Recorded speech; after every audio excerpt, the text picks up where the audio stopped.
Hi, and welcome back to Reddit Confessions. Buckle up, because what I'm about to tell you all started with a phone call I wish I'd ignored.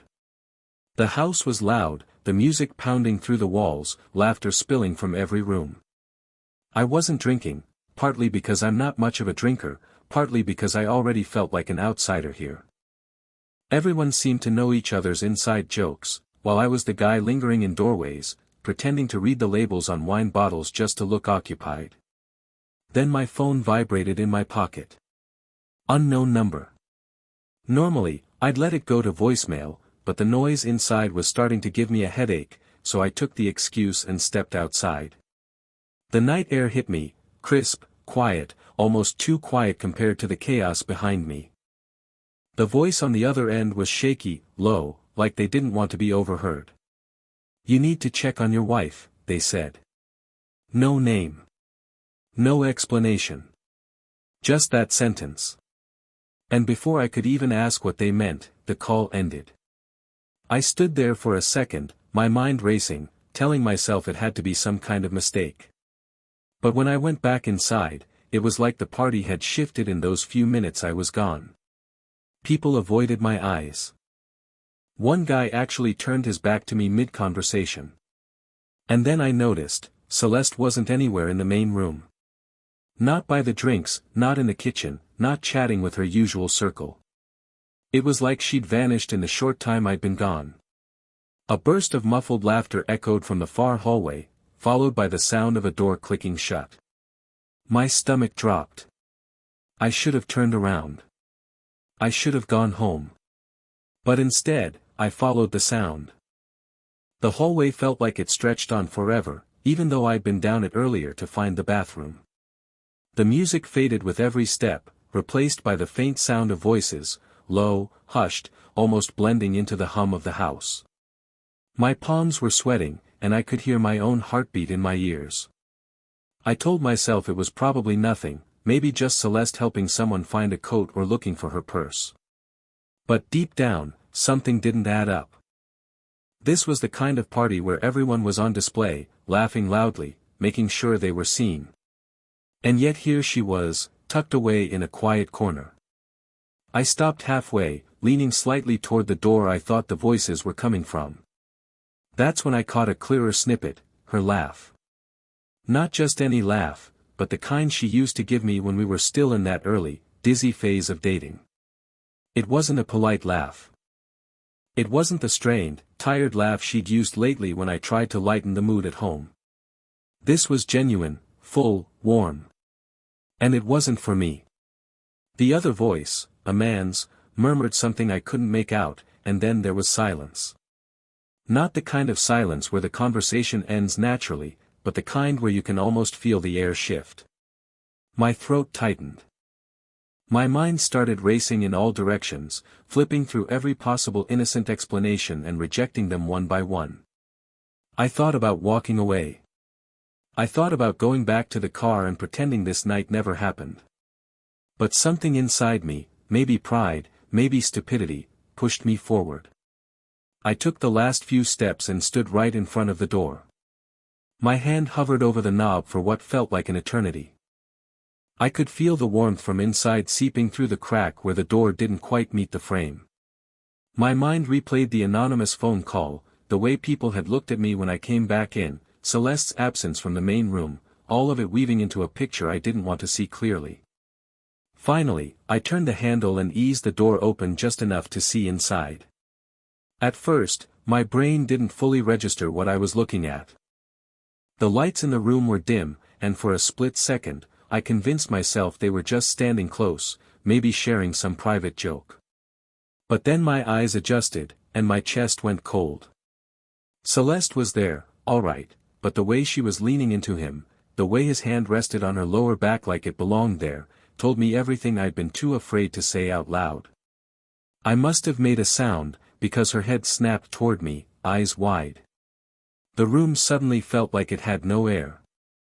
She said my name, but it came out more like a question than a greeting, as if she couldn't believe I was standing there. I didn't yell. I didn't demand an explanation. I just stood there, uselessly gripping the doorframe, wishing I could vanish. I didn't move. My body refused to. It's strange how your brain can scream 1,000 things at once, ask her who he is, demand an explanation, walk away before you say something you regret, and yet your legs stay planted like they've grown roots into the floor. Celeste stood there, frozen too, but for completely different reasons. I could see it in her eyes, the flicker of panic, the rapid calculation of what story she could spin that I might actually believe. The man beside her shifted slightly, his hand sliding off her back like he'd just remembered it wasn't supposed to be there. He didn't look at me, which somehow made it worse. It was as if I wasn't worth acknowledging, like I was an interruption to something far more important. The room itself felt like a trap. The faint scent of perfume hung heavy in the air, mixed with the sharper smell of whatever expensive cologne he wore. A half-empty wine glass sat on the dresser, lipstick smeared along its rim, the same shade Celeste had on tonight. My eyes darted between them, catching every tiny detail that my brain would replay later like a broken film reel, the way her hair was slightly mussed on one side, the faint flush in her cheeks, the way her hand dropped to her side too quickly, like she'd been holding onto him before I walked in. I managed to say her name, but it came out thin, almost shaky.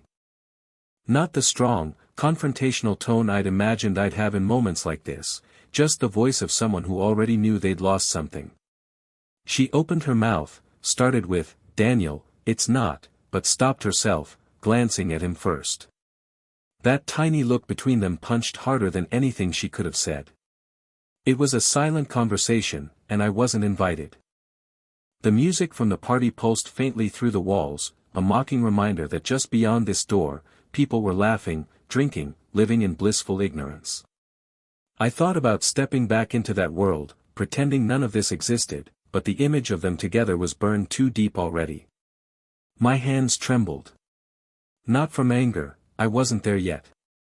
It was more like shock had wrapped itself around me, squeezing until I could barely breathe. The man finally spoke, his voice calm, almost dismissive. "Maybe you should take a minute," he said, like I was the one intruding, like I was some guest who'd wandered into the wrong room. That broke something in me. My throat tightened, and my eyes stung, not the dramatic, sobbing kind of tears, but the hot, embarrassed kind you fight back because you don't want to give them the satisfaction. I hated that my first instinct wasn't to yell or demand the truth. It was to retreat. To escape before I crumbled completely in front of them. I stepped back into the hallway without saying another word. The sound of the door closing behind me felt final, but it also made my legs buckle slightly. I leaned against the wall, gripping my phone so hard I thought I might crack the screen. Somewhere deep down, I knew this moment was the start of something I wouldn't be able to undo. And for the first time in years, I wished I'd never answered that stupid phone call. I don't even remember how my feet carried me back toward the main part of the house. The hallway seemed darker than before, like the light bulbs had dimmed just to match the heaviness in my chest. Every sound from the party, the bursts of laughter, the clink of glasses, the bass from the speakers, felt distant, like I was hearing it underwater.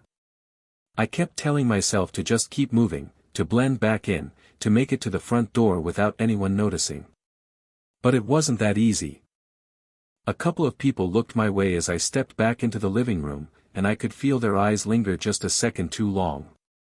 It was the kind of glance people give when they know something they shouldn't, when they've been warned not to talk about it. I tried to avoid faces altogether, focusing on the hardwood floor as I made my way toward the kitchen. My throat was dry, so dry that swallowing felt like pushing gravel down my windpipe. I thought maybe if I grabbed a glass of water, I could buy myself a moment to think. But when I stepped into the kitchen, I froze again, because Marcy, the hostess, was there. She smiled when she saw me, but it wasn't her usual friendly smile. It was tight, almost pitying, and it made my stomach twist. "Daniel, are you all right? You look a little pale," she said softly, like she was afraid someone else might overhear. Her tone only made me feel smaller. I nodded quickly, mumbling something about needing some fresh air, and poured myself water I didn't even drink. My hands were shaking so much the glass rattled against the counter. I was seconds from leaving when I caught movement over Marcy's shoulder. Celeste had emerged from the hallway. Her hair was neater now, as if she'd quickly run her fingers through it to fix whatever had been messed. She spotted me instantly, her expression shifting into something I couldn't read, part caution, part irritation, but no guilt. No shame. She walked toward me, all confidence, like nothing had happened, like I hadn't just seen her in a room with a man who touched her like I didn't exist. "Daniel," she said with that same fake warmth she uses with acquaintances she wants to impress. "There you are. I was wondering where you'd gone." The words were light, casual, but there was a flicker in her eyes, like a warning, "Don't you dare make a scene." I opened my mouth to respond, but my voice caught. All I could manage was, "We need to talk." She blinked, still smiling, then leaned in close enough that no one else could hear. "Not here," she whispered. Her tone wasn't pleading. It was commanding. Something in me wanted to argue, to demand answers right there in the middle of the kitchen, but the truth was, I didn't have the strength. I felt like I'd been unplugged, all my energy draining out at once. So instead, I stepped back, letting her walk past me toward the living room, greeting people as if she hadn't just shattered whatever trust we had left. And as I stood there, gripping my untouched glass of water, I realized I was already starting to dread the moment we were finally alone. Because whatever she had to say, I had a feeling it would hurt even more than what I'd just seen. I waited for her. Not because I wanted to, but because I didn't know what else to do. The idea of storming out and leaving her there felt cowardly, and yet standing in that kitchen pretending nothing was wrong felt worse. My brain kept replaying what I'd seen in that dim room, looping every detail until it was burned into me. I thought maybe I'd imagined it, maybe I'd misread everything, but then I'd remember the way his hand lingered on her back, the silent glance they shared before she spoke, and the knot in my chest would tighten all over again. Celeste floated around the living room as if she was hosting the party herself, charming every group she passed.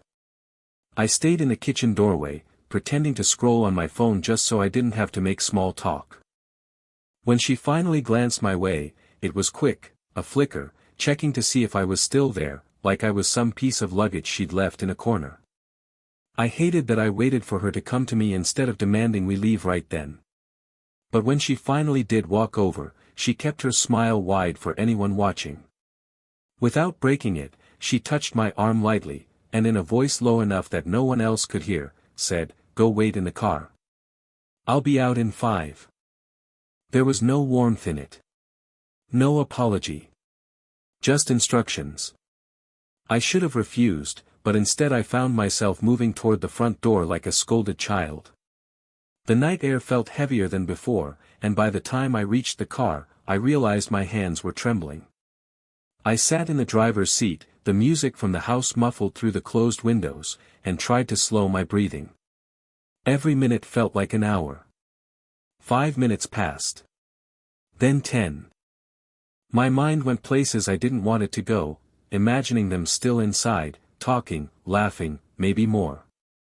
At last, the passenger door opened. Celeste slid in, her perfume still fresh, her lipstick flawless, her eyes sharp. She didn't speak immediately, just adjusted her coat and pulled the seatbelt across her chest. I started the engine, hoping the drive home would give me the courage to say what I needed to say. But before I could even begin, she broke the silence. "If you're about to accuse me of something, don't," she said flatly, staring straight ahead. "Because you don't know what you saw." That hit me harder than if she'd just admitted everything. It wasn't defensive, it was dismissive, like my feelings were an inconvenience, like this whole thing was just a misunderstanding I was too stupid to figure out. I gripped the steering wheel tighter, my voice cracking when I said, "Then tell me what I saw." She turned to me then, her expression unreadable. "Later," she said, almost like a warning. "Right now, just drive." And I did. Like an idiot, I drove us home in silence, my head pounding with every mile, knowing deep down that whatever "later" meant, it wasn't going to make anything better. The drive home was the longest 20 minutes of my life, and yet when we pulled into the driveway, I felt like no time had passed at all. My head was heavy, my mouth dry, and my fingers were aching from gripping the steering wheel too tightly. Celeste didn't say a word the entire ride. She just stared out the passenger side window, one leg crossed over the other, tapping her foot like she was counting down the seconds until she could get out. That silence was worse than yelling. At least yelling would have meant she cared enough to engage.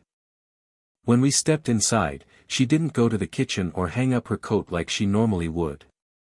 Instead, she walked straight down the hallway toward our bedroom, shutting the door behind her without even looking back at me. I stood in the living room for a moment, coat still on, trying to figure out if she was waiting for me to follow her or if she wanted me to stay away. Eventually, I forced myself down the hall and pushed the door open. She was sitting on the edge of the bed, leaning forward with her elbows on her knees, staring at the floor. She looked up when I came in, but there was no trace of guilt in her expression, only irritation, like I was making a big deal out of nothing. "So?" I asked, my voice already weaker than I wanted it to be. "Are you going to tell me what that was back there?" She let out a slow sigh, almost like she was trying to summon the patience to deal with me. "Daniel, you really need to stop overreacting," she said. "It was nothing." "Nothing?" I repeated, the word tasting bitter in my mouth. "I walked in on you with some guy in a closed room. His hand was on your back, Celeste.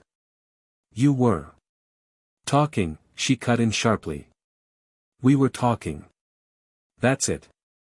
But you, of course, jumped straight to the worst possible conclusion. You've always been like this." That stung more than I expected. It wasn't just the denial, it was the way she shifted the blame so smoothly, making it about my supposed flaws instead of her actions. I tried to hold my ground, but my voice shook when I said, "I got a phone call tonight. Before I went back inside. Someone told me I needed to check on you. Do you want to explain that?" Her eyes flickered for just a moment, surprise, maybe, but it was gone as quickly as it appeared. "Probably one of your paranoid friends trying to stir something up," she said, shrugging. "You really shouldn't let people plant ideas in your head." I stared at her, searching for something, a crack in her composure, a hint of sincerity, but found nothing. She stood then, brushing past me toward the closet, her voice cool and final. "I'm going to bed. You can keep interrogating me if you want, but I'm not going to play this game."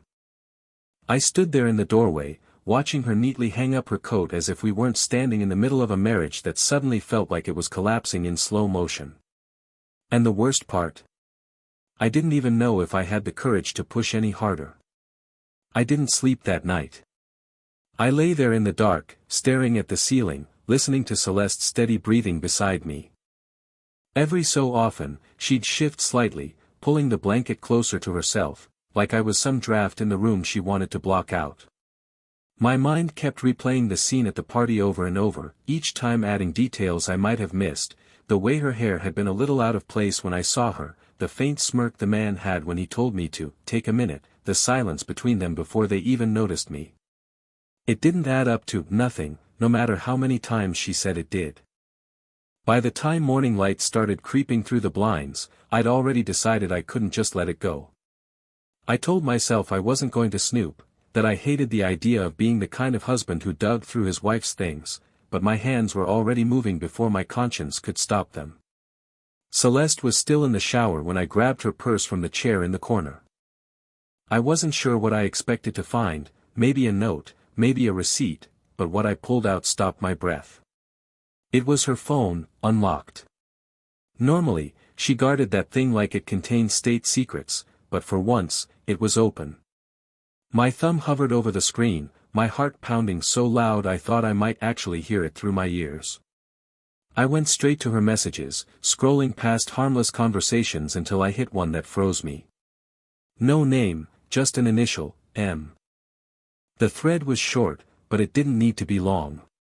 The most recent message read, "Last night was worth the risk." Above it, hers, "You make me feel alive again." I stared at those words until the screen dimmed. I could have taken a screenshot, could have saved it as proof, but my hands were shaking too badly. I locked the phone, shoved it back into her purse, and sat there, feeling like I'd just swallowed something sharp. The sound of the shower shutting off jolted me back to reality. I put the purse exactly where it had been and forced myself into the kitchen before she came out. When she joined me a few minutes later, wrapped in her robe, her face fresh and glowing, she smiled faintly as if nothing was wrong. I looked at her and realized she had no idea I knew more now than I did last night. I wanted to confront her right there, to throw her words back in her face, but something in me stopped. Maybe it was fear. Maybe it was the pathetic hope that I'd misunderstood, that M was just some friend she was being too sentimental with. But deep down, I already knew. I just wasn't ready to hear her say it out loud. All day, I carried that message from M in my head like a stone in my pocket. Every time I tried to focus on something else, my mind would reach for it, turning it over and over, searching for an angle that made it less damning. But by the evening, I realized there wasn't one. I couldn't live another day in that quiet, careful avoidance, pretending the truth wasn't sitting right between us at the dinner table. When she came into the living room, phone in hand, I took a breath so deep it hurt. "Celeste," I said, and my voice cracked, but I kept going, "I know about the messages." Her eyes flicked up, and for the first time in days, I saw something real in her expression, not irritation, not dismissal, but surprise. She opened her mouth, probably to launch into one of those smooth deflections she was so good at, but I held up my hand. "Don't. I'm not here to argue. I'm here to tell you that I'm done living like this." That stopped her. She tilted her head, almost like she was sizing me up, deciding whether I meant it. And for once, I did. I told her I wasn't going to dig for excuses or explanations. I told her I was tired of feeling like I was losing a battle she wouldn't even admit we were fighting. And then I said the words I didn't think I'd be brave enough to say, "I'm choosing me this time." Her mouth opened, but no words came out. She just stood there, looking at me like I was someone she didn't quite recognize. I walked past her, grabbed my coat, and left.